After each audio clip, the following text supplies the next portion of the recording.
सर्वेभ्यो नमो नमः। आज हम एक निबंध समझेंगे जिसका शीर्षक है हमारा भारतस्य प्रतिष्ठे द्वे।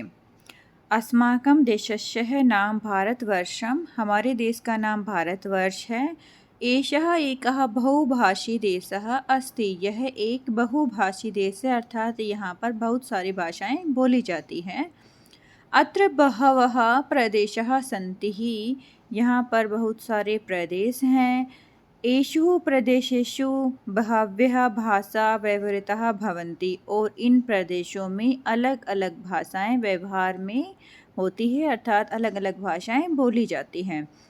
प्राचीन काले अस्य देशस्य भाषा संस्कृतम आसीत्, प्राचीन काल में इस देश की भाषा संस्कृत ही थी।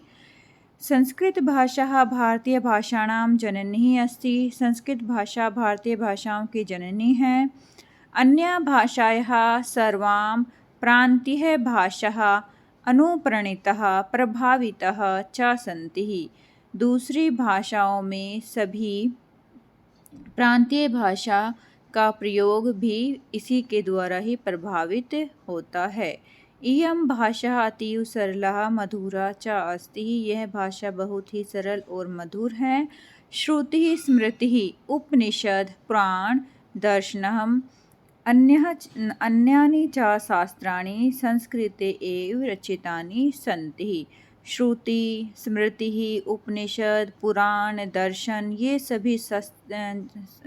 सभी जो शास्त्र हैं वो संस्कृत में ही लिखे हुए हैं। श्रुतिः चतुर्दश, चार श्रुतियाँ हैं जो हमारी है ऋग्वेद, यजुर्वेद, सामवेद और अथर्ववेद। श्रुतीनाम आश्रयम स्मृतिः प्रतिपाद्यतः, जो श्रुतियाँ हैं वह हमारी स्मृतियों का प्रतिपादन करती हैं। यद्यपि बहवः स्मृतिः सन्ति, यद्यपि बहुत सारी स्मृतियाँ हैं तथापि फिर भी मनुस्मृतिः याज्ञवल्क्य स्मृति च इति द्वे स्मृतिः प्रसिद्धेस्तः, मनुस्मृति और याज्ञवल्क्य स्मृति ही अधिक प्रसिद्ध हैं। संस्कृतं पठित्वा जनाः सात्विकः भवन्ति, संस्कृत में पढ़ने वाले जो मनुष्य होते हैं वह सात्विक होते हैं। अस्यां भाषायां महत्वम् उपयोगितां च दृष्ट्वा अस्माकं पूर्वजैः अस्याः भाषायाः देवभाषा इति अपरं नाम विहितम्। संस्कृत भाषा की लोग सात्विक होते हैं और इस भाषा के इस महत्व को देखते हुए ही हमारे पूर्वजों ने इस भाषा का दूसरा नाम देव भाषा रखा। संस्कृतम देवानां मानवानां च वाणी अस्ति, संस्कृत देवों और मानवों की वाणी है। पुरा उभयो वाणियों समाने आस्ताम, पहले दोनों ही वाणी समान होती थी।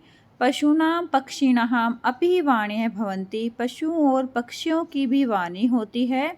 परंतु तः वाण्या मानवोच्चारितं भाषावत् व्यक्ता न भविष्यन्ति, लेकिन वह वाणी मानव के द्वारा उच्चारित भाषा में व्यक्त नहीं होती है। अतः तः वाण्यः भाषा पदवाच्यः न सन्ति, इसलिए वह वाणी भाषा में पद में नहीं है। शब्द राशि भाषायाः तनु भवति, शब्द जो हैं वह भाषा का शरीर है। तनु का अर्थ होता है शरीर, जो शब्द हैं वह भाषा का क्या है, शरीर होते हैं। संस्कृत भाषायाः शब्द समृद्धि तस्याः तनुम अलंकृति, संस्कृत भाषा में शब्द समृद्धि अर्थात हम जिसको बोलते हैं बेटा कि हमारी वर्ड हमारी जितनी अधिक होगी, वोकैब जितनी अधिक होगी उतना ही हम अधिक सीखेंगे। तो यहाँ पर भी यही बात है कि संस्कृत में जितने ही हमें शब्दकोश का ज्ञान होगा उतना ही संस्कृत भी हमें अच्छे से समझ में आएगी। तो संस्कृत भाषा में शब्द स्मृति ही इसके शरीर को अलंकृत करती है, अर्थात इसका शरीर का गहना है। प्रीति ही स्नेहे आशा तृष्णा आसक्ति ही इत्येतः संसारे रज्वः भवन्ति ही, ये प्यार स्नेह आशा और तृष्णा आसक्ति ये सभी हमारे संसार की क्या हैं, रज्जु। रज्वः का मतलब होता है रस्सी है, ठीक है, रज्जु का मतलब रस्सी होता है, तो रज्वः है बहुवचन हो गया, तो ये सभी क्या हो गए, हमारे संसार की रस्सियाँ हैं। संस्कृत भाषा निबंधस्य दर्शनशास्त्रस्य ज्ञानेन सा रज्जु स्थिरता भवन्ति, और संस्कृत भाषा में लिखे हुए दर्शन शास्त्र के ज्ञान से हम इस रज्जु में, इस रस्सी में स्थिरता अनुभव करते हैं। भगवत भवति ही च अत्र सहायतम करोति, और भगवान की भक्ति भी इसमें सहायता करती है। संस्कृत वाङ्मये चतुर्दशानां भुवनानाम् उल्लेखः अस्ति। संस्कृत वाङ्मय में साहित्य में 14 लोकों का उल्लेख है। हमारे 7 तो ऊर्ध्वलोक होते हैं और 7 ही भूलोक होते हैं, तो 14 लोकों का उल्लेख है। वयम अस्मिन् लोके निवसामः, हम इस लोक में रहते हैं। तस्यः नाम भू अस्ति, जिसका नाम पृथ्वी है। अस्माकं संस्कृतौ सर्वा भुवः कुटुम्बरूपः भवन्ति, हमारी संस्कृत में सभी जो संसार है वह परिवार के रूप में होता है। सारी पृथ्वी परिवार के रूप में होती है। वसुधैव कुटुम्बकम इति अस्माकं संस्कृतेः बीजम, और वसुधैव कुटुम्बकम हमारी इसी संस्कृत का ही बीज रूप है।